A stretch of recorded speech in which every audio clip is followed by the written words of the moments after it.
السلام عليكم ورحمه الله وبركاته. ازيكم حبايبي؟ عاملين ايه؟ النهارده اليوم ال 14 معانا في دوره البط المسكوفي.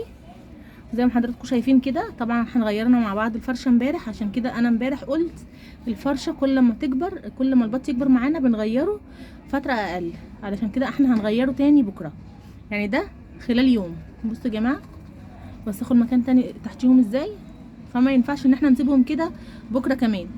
احنا بكره ان شاء الله في اليوم ال 15 هنبتدي نغير له. ودلوقتي انا هسمي الله، نبتدي نحط اول حاجه الميه.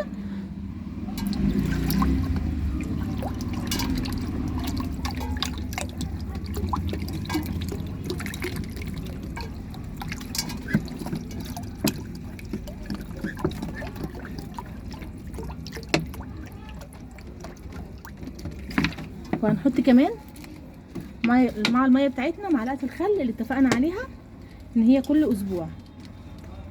هنحط هنا كده نص معلقه صغيره كبيره، وهنا نص معلقه كبيره، يعني الاتنين لتر هنحط عليهم معلقه كبيره، معلقه خل واحده كبيره كل اسبوع. دي ايه تاني يا جماعه فوائدها؟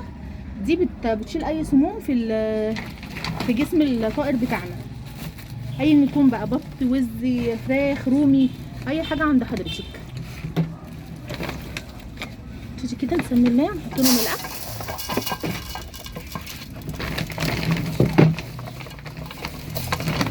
حبايبي زي ما انتم شايفين، انا علشان لما الاكل خلص سبتهم شويه جعانين، وده بيبقى احسن للطائر بتاعنا، ان هو لما بتجوعيه ساعه بعد ما الاكل الطاقه بتاعته بتخلص، ساعه من ساعه لساعتين بيبتدي ياكل كتير وبيرمي عليه لحم زي ما انتم شايفينهم كده.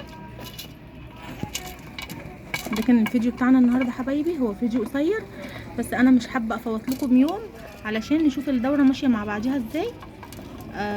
وكمان حابه اقول لكم ان التفاعل اليومين دول كان قليل قوي على الفيديوهات، فياريت يا جماعه لو عجبكم النوعيه دي من الفيديوهات تعرفوني، ولو مش عجباكم برضو تعرفوني، ولو عجبكم الفيديو فعلوا لي زر الجرس واشتركوا في القناه عشان يوصلكم كل جديد.